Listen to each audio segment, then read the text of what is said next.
பிரம்மாண்டமான கூட்டம், கட்டுக்கடங்காத கூட்டம். விஜயின் முதல் சுற்றுப்பயணமே அதிர வச்சிருக்குன்னே சொல்லலாம். அந்தளவுக்கு ஒரு பிரம்மாண்டமான ஒரு கூட்டத்தை இதுவரை யாரும் காட்டாத ஒரு கூட்டத்தை திருச்சியில் காட்டி முடிச்சிருக்காரு விஜய்ன்னு சொல்லலாம். ஏன்னு பார்த்தீங்கன்னா காலை 10:30 மணிக்கு பேசக்கூடிய இடமா இருந்தாலும் அந்த இடத்தை ரீச் பண்ணதுக்கு மாலை 4 மணி வரைக்கும் அவருக்கு ஆயிருக்கு. அதாவது சுமார் 5 கிலோமீட்டர் தூரத்தை சுமார் 7 மணி நேரமாக 8 மணி நேரமாக கடந்திருக்காரு விஜய்ன்னு சொல்லலாம். அந்த அளவுக்கு மக்கள் கூட்டம், மக்கள் வெள்ளத்தில் நீந்தி தான் அது வந்திருக்காருன்னு சொல்லலாம். ஆனாலும் அது வரைக்கும் கூட்டம் கலையவில்லை என்பது தான் மிகப்பெரிய ஒரு விஷயமாக பார்க்கப்படுது. ஏன்னா விஜயை பார்க்கணும், விஜய் உரையை கேட்கணும் அப்படிங்கிற கூட்டம் கொஞ்சம் கூட எதை பற்றியும் கவலைப்படாமல், வெயில் மழை தண்ணி எது பற்றி கவலைப்படாமல் கலையாமல் இருந்தது ஒரு மிகப்பெரிய விஷயமாக தான் பார்க்கப்படுது. விஜயும் ஓய்வறியாமல் அந்த வேன்லேருந்து, பிரச்சார வேன்லேருந்து தொண்டர்களை பார்த்து கையசிச்சுக்கிட்டே அந்த காட்சிகளையும் எல்லாரும் பார்த்துருப்பீங்க. எம்ஜிஆருக்கு அப்புறம், அண்ணாவுக்கு அப்புறம், ஜெயலலிதாவுக்கு அப்புறம், கருணாநிதிக்கு அப்புறம் பார்த்திங்கன்னா ஒரு மக்கள் தலைவராக விஜய் உருவாகிறாரோ என்ற தோற்றத்தை தான் இந்த காட்சி எல்லாத்துக்கும் காட்டுன்னு சொல்லலாம். அந்த அளவுக்கு ஒரு மக்கள் திரள் கூட்டம், ஒரு மக்கள் தலைவராக விஜய் உருவெடுத்து விட்டார் என்பதற்கு ஒரு மிகப்பெரிய சான்றாகத்தான் இந்த கூட்டம் அமைந்திருப்பதாக அரசியல் நோக்கி கருதுகிறாங்க. ஏன்னு பார்த்தீங்கன்னா எந்த அளவுக்கு இருந்தாலும், எந்த ஒரு விஷயமா இருந்தாலும் கூட்டம் கலையும் கூடும். ஆனால் பல மணி நேரம் வெயிட் பண்ணி காத்திருந்து தலைவரை பார்க்குறாங்க அப்படின்னா கண்டிப்பாக அவர் ஒரு அறிக்கை தலைவராக இருக்க முடியாது, மக்கள் தலைவராக இருக்க முடியும் என்பதற்கு இது ஒரு சான்று. தாவேக தலைவர் மக்கள் தலைவராக உருவாகிவிட்டார். சட்டசபை தேர்தல் 2026 கடப்பதற்கு இந்த கூட்டம் ஒரு சாட்சினே சொல்லலாம். ஏன்னா விஜய் பேசும்போது கூட சில விஷயங்கள் சொல்லியிருந்தார். என்னென்னா, என்னுடைய குலதெய்வத்தை பார்க்க வந்திருக்கேன்.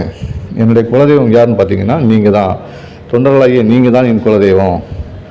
இந்த கூட்டத்தை பார்த்த பிறகு இவ்வளோ நேரம் எனக்காக நீங்கள் இருக்கும்போது, கட்டுக்கடங்காமல் திரண்டிருக்க பார்க்கும்போது, உங்களுடைய உடல்நிலையெல்லாம் பார்த்து கவனிக்காமல் எனக்காக காத்திருக்க பார்க்கும்போது எவ்வளோ பணம் இருந்தால் எனக்கு என்ன, இதுக்கு மேலே நான் ஏன் சம்பாதிக்கணும், சம்பாதித்து என்ன பண்ண போகிறேன், அதனால் அதெல்லாம் தேவையில்லை, நீங்கள் மட்டும்தான் தேவை, உங்கள் அன்பு தான் தேவை, உங்கள் அன்பை கண்டு நான் நிகழ்ந்து போயிருக்கேன் அப்படின்னு இந்த கூட்டத்தில் உருக்கமாக பேசியிருக்காருன்னு சொல்லலாம்.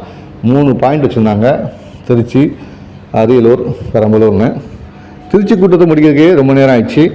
அதுக்கப்புறம் பார்த்திங்கன்னா நடு இரவு ஆகிப்போச்சு எங்களுக்கு அரியலூர் போகிறதுக்கு. அரியலூருக்கு 1 மணிக்கிட்ட ஆகிப்போச்சு சொல்கிறாங்க. அந்த டயத்தில் தான் போய் அங்கேயும் பேசியிருக்காரு. அந்த அளவுக்கு மக்கள் வெள்ளத்தில் நீந்தி போயிருக்காரு. 1 மணி வரைக்கும் அசராமல் இருந்திருக்காரு. வண்டி மூவ் பண்ண முடியாத அளவுக்கு கூட்டம். அதுக்கப்புறம் தான் சரி இதுக்கு மேலே நம்ம பெரம்பலூர் செல்ல முடியுமான்னு ஒரு ஸ்டவுட் வர போய் தான் அந்த பெரம்பலூர் கூட்டத்தை தவிர்க்க முடியாத காரணத்தினால தான் ரத்து பண்ணியிருக்காங்க.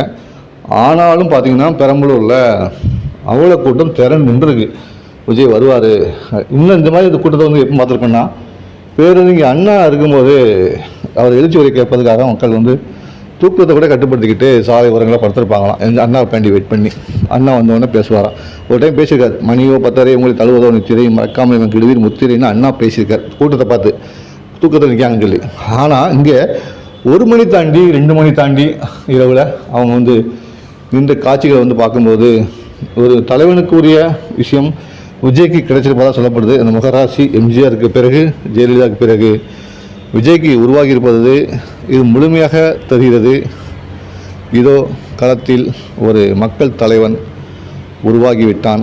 சட்டசபை தேர்தலை சந்திப்பதற்கும் தயாராகிவிட்டான். இந்த கூட்டம் தமிழக அரசியல் களத்தை நேற்று கதிகலங்க வைத்தது என்றால் அது மிக இல்லை என்றால் சொல்ல வேண்டும்.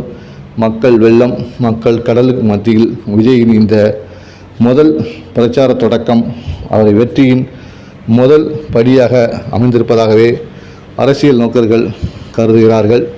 தொடர்ந்து அரசியல் பேசுவோம். இந்த வீடியோ பிடிச்சிருந்தா லைக் பண்ணுங்கள், பக்கத்தில் இருக்க லைக் பட்டனையும் லைக் பண்ணுங்கள். அப்புறம் பார்த்தீங்கன்னா ரொம்ப பிடிச்சிருந்தா ஒரு சூப்பர் தேங்க்ஸ் மூலம் எங்களுக்கு ஒரு நன்றியும் சொல்லிட்டு போங்க. தொடர்ந்து அரசியல் பேசுவோம். நான் உங்கள் பேனாக்காரன்.